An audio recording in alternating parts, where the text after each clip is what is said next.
Kompas baru saja merilis hasil penelitiannya.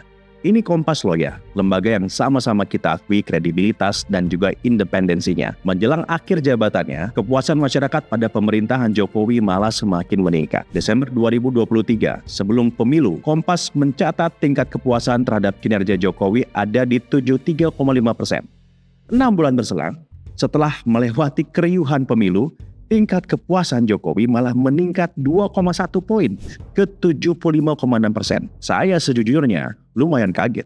Biasanya tingkat kepuasan pemerintah akan semakin turun menjelang akhir jabatan. Apalagi kemarin Jokowi juga rame-rame diserang habis-habisan saat pemilu dengan berbagai narasi. Dinasti politik lah, intervensi lah, bansos lah, belum lagi baru-baru ini tentang IKN lah, tapera lah, dan macam-macam lagi. Tapi kok malah makin banyak masyarakat yang puas dengan kinerja Jokowi? Saya melihatnya setidaknya ada 3 faktor. Nah, faktor yang pertama, sosok Jokowi dengan kepemimpinannya selama 10 tahun ini akan sangat sulit digantikan. Tak terpengaruh dengan hingar-bingar politik, Jokowi sangat baik dalam memperlihatkan diri bahwa ia tetap bekerja keras dan memimpin negara. Menjelang akhir jabatannya, malah Jokowi kalau kita pantau semakin rajin turun ke lapangan dan belusukan ke berbagai pelosok. Hal ini juga memutarbalikkan tuduhan miring bahwa Jokowi belusukan saat pemilu kemarin hanyalah demi menguatkan suara untuk Prabowo Gibran. Nyatanya pemilu sudah usai, Prabowo Gibran sudah menang, Jokowi tetap saja turun ke lapangan. Hal ini mengkonstruksi persepsi di mata publik kebanyakan ya, bukan yang suka teriak sana sini.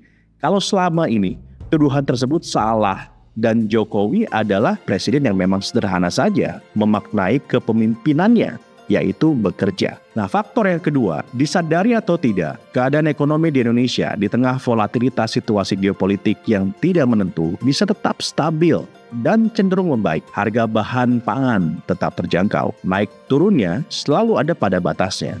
Harga BBM juga demikian, padahal harga minyak dunia lagi tinggi-tingginya saat ini. Berbeda sekali dengan situasi di beberapa negara yang ekonominya semakin sulit. Lalu juga banyak infrastruktur yang dibangun dan dirasakan benefitnya, tapi upahnya juga meningkat.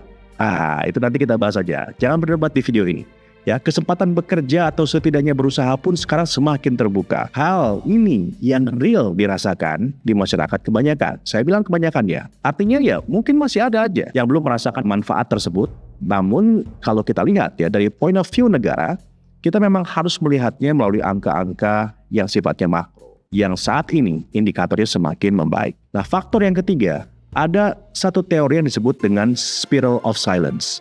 Sunyi tapi kuat. Jadi tipikal pendukung Jokowi itu diam dan gak banyak berisik, tapi kuat. Mungkin juga tidak punya banyak waktu untuk banyak kritik ini itu karena sedang sibuk menjalankan aktivitas sehari-harinya yang juga buah dari pertumbuhan ekonomi. Kadang saya merasakan narasi-narasi yang menyerang itu adanya hanya di platform tertentu saja, khususnya X atau Twitter ya. Saya kalau posting di Twitter, banyak sekali yang serang. Tapi kalau di platform yang lain lebih fair, lebih netral, ya ada yang dukung, ada yang kritik, dan ada juga yang netral. Ini baru saya ya. Pak Jokowi juga demikian. Kalau kita lihat di postingan beliau di Twitter, komen-komennya banyak yang negatif. Tapi sentimen di platform lain seperti di Instagram, YouTube, TikTok jauh lebih netral. Saya coba tarik data periode selama 30 hari terakhir. Nah, begini nih hasilnya. Di Instagram, sentimen positif Jokowi adalah 14% dan negatifnya 5%.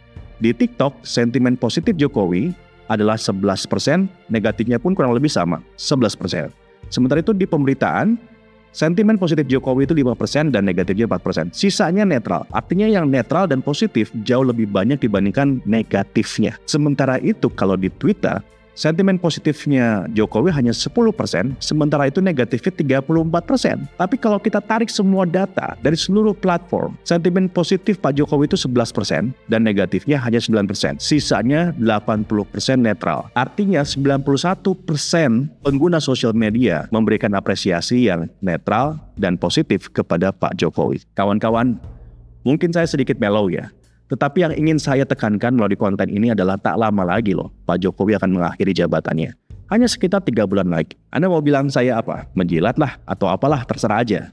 Tapi saya ingin mengucapkan terima kasih kepada Pak Jokowi yang telah memimpin Indonesia selama 10 tahun ini tanpa ada absen sekalipun. Cek deh. Nah, dari kepemimpinan Pak Jokowi, dari presiden ke presiden juga kita lihat bahwa beliau sukses diteruskan dan membawa Indonesia ini menjadi negara yang sangat disegani dunia. Mengawal Indonesia keluar dari pandemi COVID.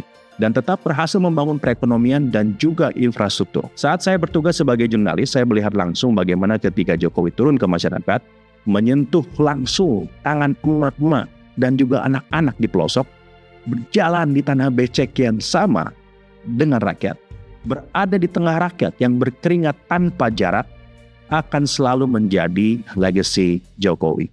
Nah, ke depan, 59% rakyat Indonesia sudah memilih Prabowo Gibran untuk meneruskan pemerintahan ini. Pak Prabowo dan juga Mas Gibran berjanji akan memimpin masyarakat Indonesia, baik yang mendukungnya ataupun yang tidak mendukungnya, tak terkecuali. Saya ingin mendukung agar sama-sama kita bangun Indonesia lebih maju lagi di masa yang akan datang.